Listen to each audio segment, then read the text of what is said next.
మనకి రీసెంట్గా రోహిత్ శర్మని ఓడీ కెప్టెన్గా తొలగించేసి శుభ్మన్ గిల్ని పెట్టారు కదా. అయితే ఇప్పుడు దీని గురించి సౌరవ్ గంగూలీ కూడా రియాక్ట్ అయ్యాడు. గంగూలీ ఏమంటున్నాడు, ఇప్పుడు ఒకటే గుర్తుపెట్టుకోండి, ఒక ప్లేయర్కి లేదు అంటే ఒక కెప్టెన్కి ఇటువంటి సిచ్యువేషన్స్ ఖచ్చితంగా వచ్చి తీరతాయి.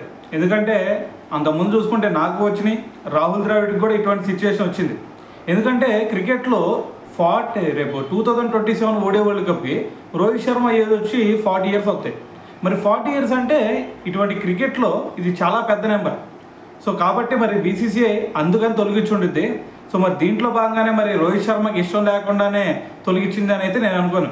ఇటువైపు రోహిత్ శర్మకి అదేవిధంగా బీసీసీఐ వీళ్ళిద్దరూ కూడా పరస్పర ఒప్పందంతోనే ఈ డెసిషన్ తీసుకున్నారు అని చెప్పేసి నేను అనుకుంటున్నాను అని చెప్పేసి ఒక స్టేట్మెంట్ ఇచ్చి, దాని తర్వాత మరి రోహిత్ శర్మకి నాకు లేదంటే రాహుల్ ద్రావిడ్కి మాత్రమే జరిగింది అనుకోమాకంటే ఫ్యూచర్లో శుభ్మన్ గిల్కైనా సరే దాని తర్వాత వచ్చే కెప్టెన్కైనా సరే 40 ఇయర్స్ లోపల కనుక వస్తున్నారంటే ఖచ్చితంగా ఇటువంటి సిచ్యువేషన్ జరిగి తీరిద్ది అని చెప్పేసి మరి ఇప్పుడు సౌరవ్ గంగూలీ అయితే దీని గురించి రియాక్ట్ అవ్వడం జరిగిందనమాట.